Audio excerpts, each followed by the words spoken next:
com a psiquiatra, astróloga kármica e terapeuta de vidas passadas, Viviane. Boa tarde, queridos ouvintes da Vibe Mundial. Estamos de volta com o programa Momentos de Sabedoria, para quem ama a sabedoria.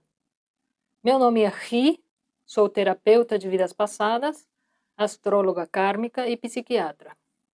Meu site é www.especialistaemregressão.com. Meu canal no YouTube é Especialista em Regressão. WhatsApp 11 999 584650. O que é a terapia de vidas passadas? É uma terapia baseada em regressão de memória. A pessoa fica deitada num divã e vai lembrando as suas vidas passadas. Se a pessoa não conseguir ver as suas vidas passadas, eu mesma vejo no lugar da pessoa, porque eu tenho a mediunidade de retrocognição, de ver a vida passada de outras pessoas. A astrologia kármica e terapia de vidas passadas são os dois melhores instrumentos para o autoconhecimento. O mapa kármico dá uma visão geral da vida de vidas passadas. E a terapia de vidas passadas mostra com detalhes cada vida passada. A terapia de vidas passadas é ótima para curar depressão, síndrome do pânico, dores crônicas e qualquer doença ou sofrimento que tenha origem em vidas passadas. Tudo que não tem origem nesta vida, tudo que não tem uma explicação nesta vida, tem explicação em vidas passadas. Hoje nós vamos falar sobre o casamento, vidas passadas e o papel da mulher no casamento. O que é o casamento?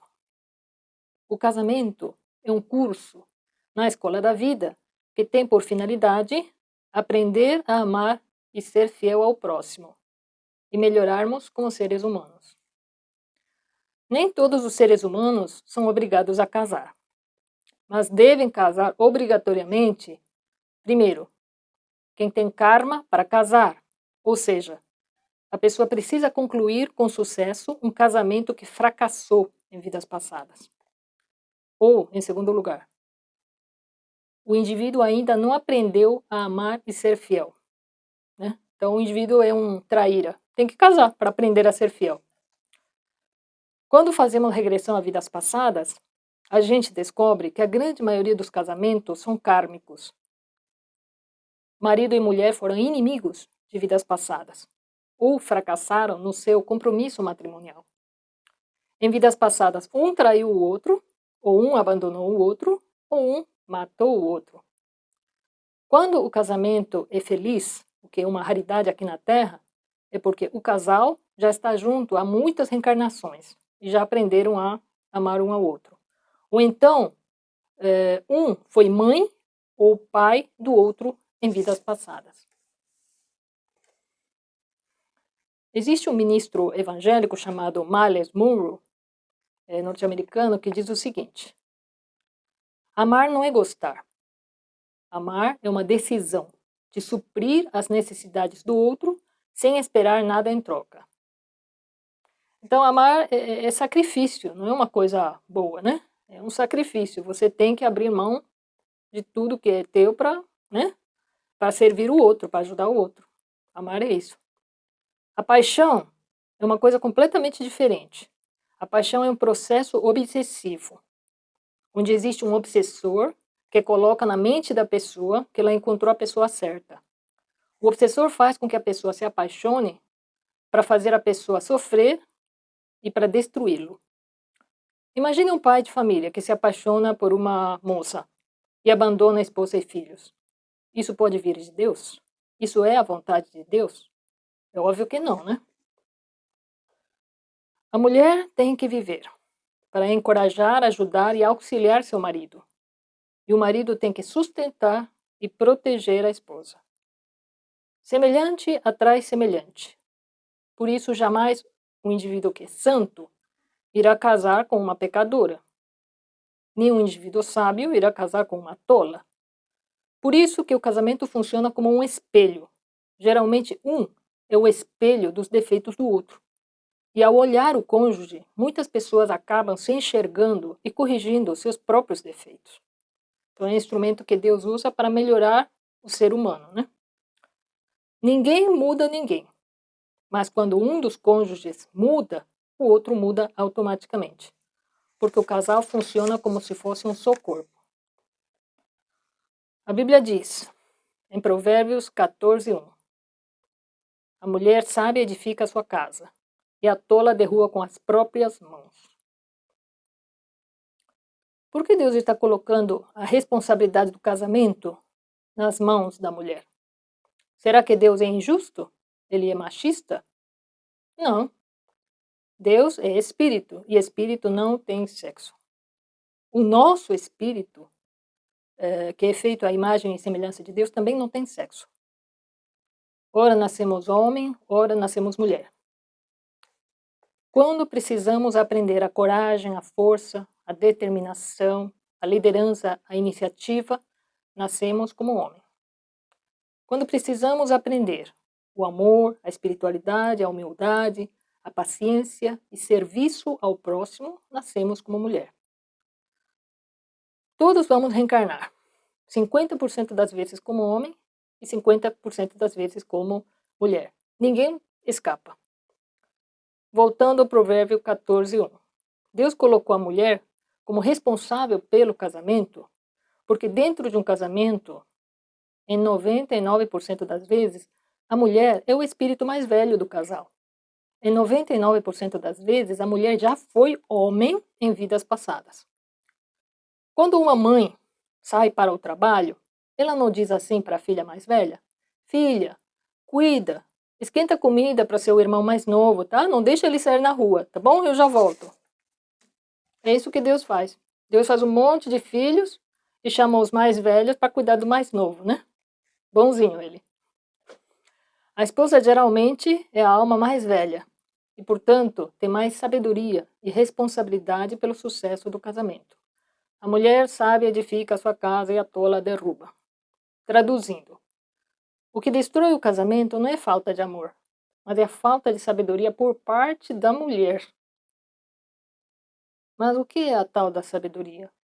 A sabedoria é o conhecimento adquirido e compreendido. A sabedoria é a luz de Deus em nós. A Bíblia fala: Deus dá sabedoria aos humildes. Deus somente dá a verdadeira sabedoria para aquele que é humilde. Quando o casal se casa, é como se os dois se tornassem um só corpo. A mulher é o componente espiritual e o homem é o componente carnal. Né? Ele é mais forte, né? Por que Deus falou: o homem é a cabeça da mulher? Porque um barco que tem 2 comandantes não vai a lugar nenhum. Ele vai afundar. O homem é mais simples, racional, lógico. Ele age movido pela razão. A mulher é emotiva, sensível, chorosa, vive pelas emoções. Então a razão capacita o homem a tomar decisões mais corretas. Né? Porque se uma mulher viver pelas emoções, ela será destruída. Por isso, quando a mulher começa a mandar no marido e não respeita o marido, o casamento acaba. O papel do homem é trazer sustento e tomar decisões no lar. O papel da mulher é buscar a sabedoria de Deus e trazer Deus para dentro de casa. Quando o casal não vai bem, o problema não é algo que existe entre eles, mas é porque eles não estão bem com Deus. O que a Bíblia fala? O que Deus uniu, o homem não separe. O que significa? Deus é a cola do casal. Então, se a esposa não buscar a Deus e não colocar dentro de casa, não vai colar. O casal não cola, vai separar. Toda mulher, casada ou não, veio ao mundo para buscar e desenvolver o seu lado espiritual. Porque todas nós temos mediunidade muito aguçada. Se ela se recusar a se espiritualizar, que é buscar a Deus, os espíritos malignos vão pegar nela, no seu marido, nos seus filhos e vão acabar com todos eles. A mulher sábia edifica a sua casa e a tola a derruba. Significa a saúde, a prosperidade e a felicidade de todos os integrantes da família dependem da sabedoria da mulher, do quanto ela vai buscar a Deus e colocá-lo em primeiro lugar na sua vida. O que é colocar Deus em primeiro lugar na sua vida? É colocar a justiça, a verdade, a retidão sobre todas as coisas. Ou seja, ser uma mulher justa. Porque se ela for injusta, vai derrubar a sua casa. Se Deus não estiver em primeiro lugar na vida dela, Deus não vai ocupar nenhum outro lugar na vida dela. Porque Deus não aceita ser número 2, 3, 4, 5, 10. Ou é um ou é nada. Em Romanos 9:12, a Bíblia diz: o maior servirá ao menor. Traduzindo, aquele que é maior e mais evoluído espiritualmente servirá aquele que é menor espiritualmente. Enquanto no mundo material o maior é aquele que manda, no mundo espiritual o maior é aquele que serve. Quando a mulher assume seu papel de encorajadora, ajudadora, incentivadora do marido, ela está mostrando quão ela é grande espiritualmente. O próprio Jesus falou em Mateus 20:28. O Filho do Homem não veio para ser servido, mas para servir e para dar a sua vida em resgate de muitos. Traduzindo, para Deus, o maior não é aquele que manda. Maior é aquele que serve. Então, diante dos olhos de Deus, a mulher foi feita maior do que o homem. É isso que significa. Sinto muito, tá? Mas é a verdade. A mulher tem o queijo e a faca na mão, porque é ela que educa seus filhos. É ela que vai dar toda a influência e o exemplo para os filhos. Se ela passasse a educar os meninos e as meninas sem distinção de sexos, não haveria machismo no mundo.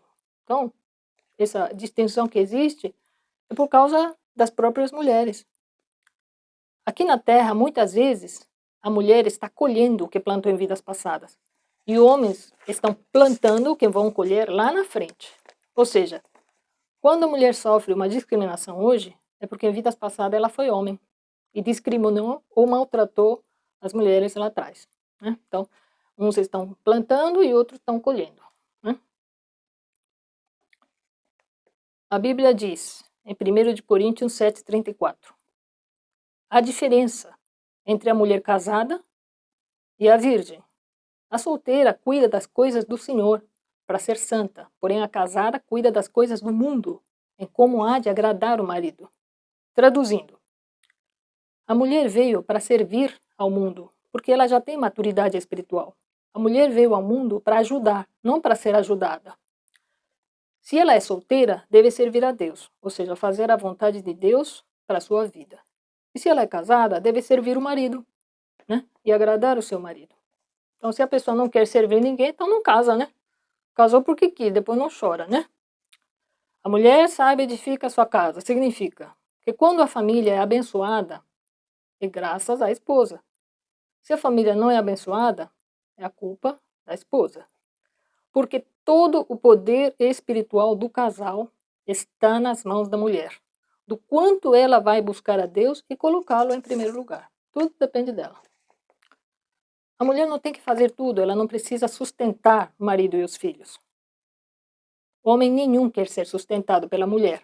Ele tem seu orgulho. A mulher tem que buscar a sabedoria de Deus. Descobrir os dons e talentos do seu marido. Acreditar nele, incentivá-lo, para ele desenvolver e mostrar seu dom ao mundo, para que ele possa ter sucesso. A mulher tem que ajudar o marido a fazer sucesso. Não é ela que tem que fazer sucesso no lugar dele.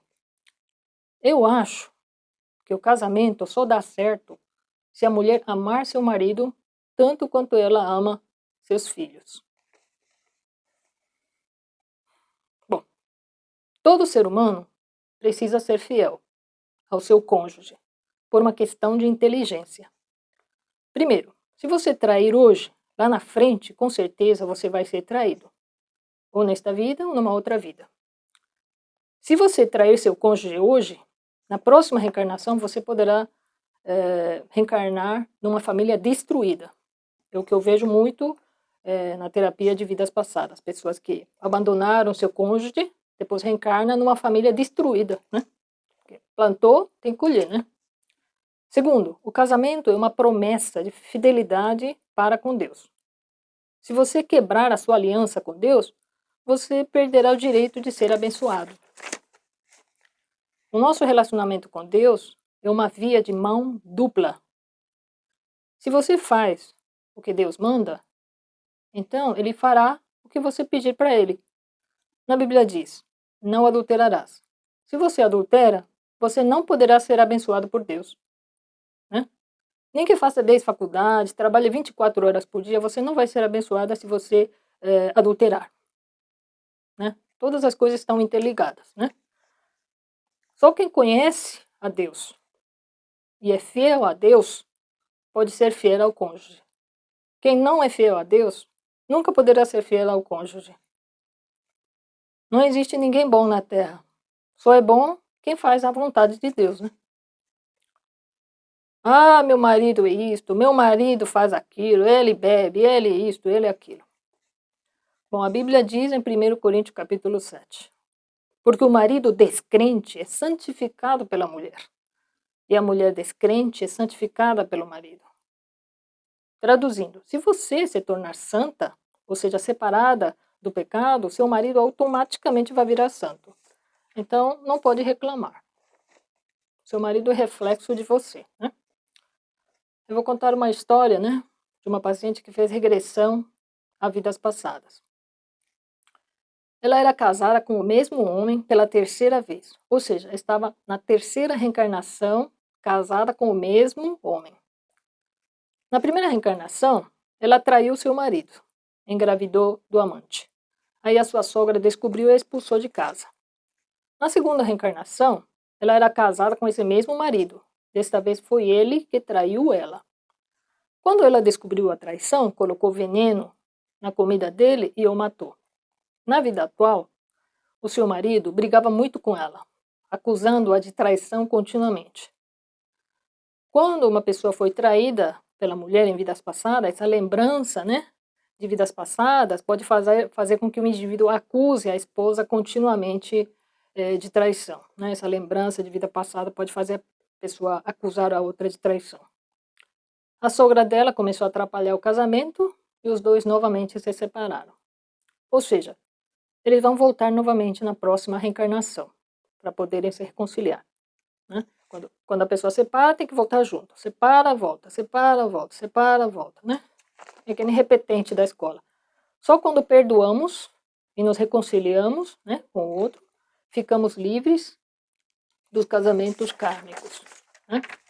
Então, se a pessoa está com o mesmo marido, né, e não aguenta mais, é bom fazer uma terapia de vidas passadas para tentar compreender, perdoar, né, reconciliar, para que não venha, né, repetir novamente o mesmo processo na próxima reencarnação, né? Bom, por hoje era isso que eu queria falar, né? Esse vídeo estará no meu YouTube daqui a algumas horas, né?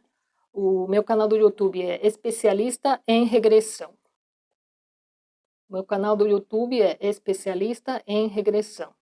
O meu site é www.especialistaemregressão.com www.especialistaemregressão.com. Eu faço mapa kármico, terapia de vidas passadas e consultas em psiquiatria. Meu WhatsApp é 11 999 58 4650 11 999 58 4650. Se alguém quiser fazer alguma crítica, né, uma sugestão, fique à vontade, pode mandar pelo WhatsApp ou pelo e-mail do meu site, tá? Fique à vontade. Bom, parece que sobrou um pouquinho de tempo. Eu vou falar sobre um assunto bem interessante, né? Vou falar um pouquinho sobre a lei do retorno, né? É que a minha especialidade é a lei do retorno, né? Eu vou falar do coronavírus. O que está acontecendo hoje na China e no mundo por causa do coronavírus é a lei do retorno se manifestando. Deus é a própria lei. As leis de Deus jamais podem ser anuladas. O que é um vírus? O vírus é um vegetal, animal ou mineral? O vírus é um animal. O que o coronavírus, que é um animal, está causando aos homens é consequência da violência que os homens estão cometendo contra os animais. Os animais de todas as espécies formam um grupo só. Se o ser humano agride o mundo animal, é justo e certo que o mundo animal irá agredir o ser humano. Se destruirmos as florestas e as plantas, o que acontece? Secas ou tempestades, enchentes. Se destruirmos os animais, o que acontece? Morte e sofrimento. Tudo que vai e volta. Eu acredito que todas as doenças causadas por vírus, bactérias e outros parasitas são reações de todo o mal que a humanidade tem cometido contra os animais. Os animais são nossos irmãos mais novos. Eles têm alma, têm sentimento, inteligência e capacidade de amar. Nós precisamos tirar um tempo para refletir, para arrependermos e pedir perdão a eles. Tá? Porque a morte por coronavírus é o quê? É ação e reação. Os animais estão reagindo a tanta violência, a tanta maldade que o ser humano está fazendo contra eles. É a lei do karma, não tem saída.